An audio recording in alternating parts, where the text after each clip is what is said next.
hello mummy mummy घर आउने नि तपाईँको याद आयो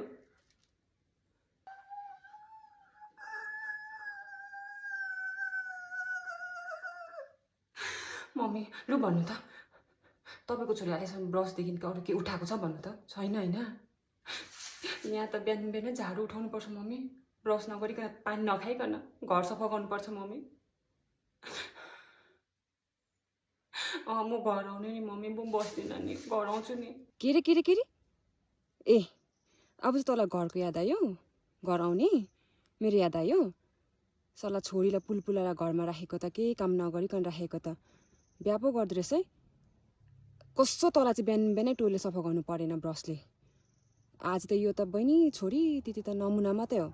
अलिक पछि पछि हेर्न तँलाई के चाहिँ गर्नुपर्छ घरमा जस्तो तँले ठगेर खास्तो हो राख फोन